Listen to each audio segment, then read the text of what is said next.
Hello everyone, welcome back to our channel. Today we shall be speaking about pyro. So it's a staging system for sepsis. Sepsis, it is one of the most common presentations to emergency department. Pyro can be used as an important tool for prognosticating sepsis patients in a tertiary care center.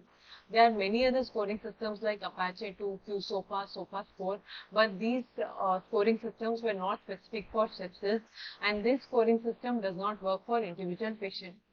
Pyro, this scale was recently validated for use in emergency department for prognostic stratification of patients with sepsis. There were different ways in which pyro was put, but one of these was better than the other. The factors considered in this were P stands for predisposition, which includes age, COPD, chronic liver disease, malignancy, and nursing home residence.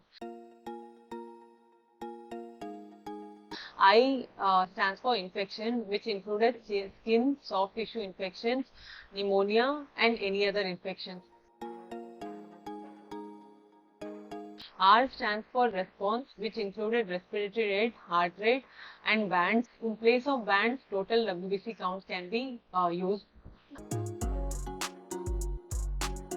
O stands for organ dysfunction, which included systolic blood pressure, burn, hypoxemia, lactate level, and platelet count. In place of burn, creatinine can also be replaced.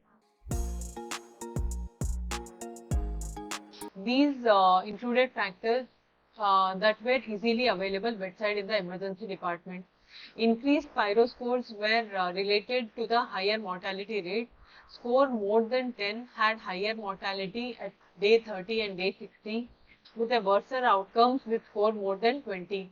This way of staging is to stratify patients who are more likely requiring specific intervention that would reduce disease prognosis, mortality, and morbidity.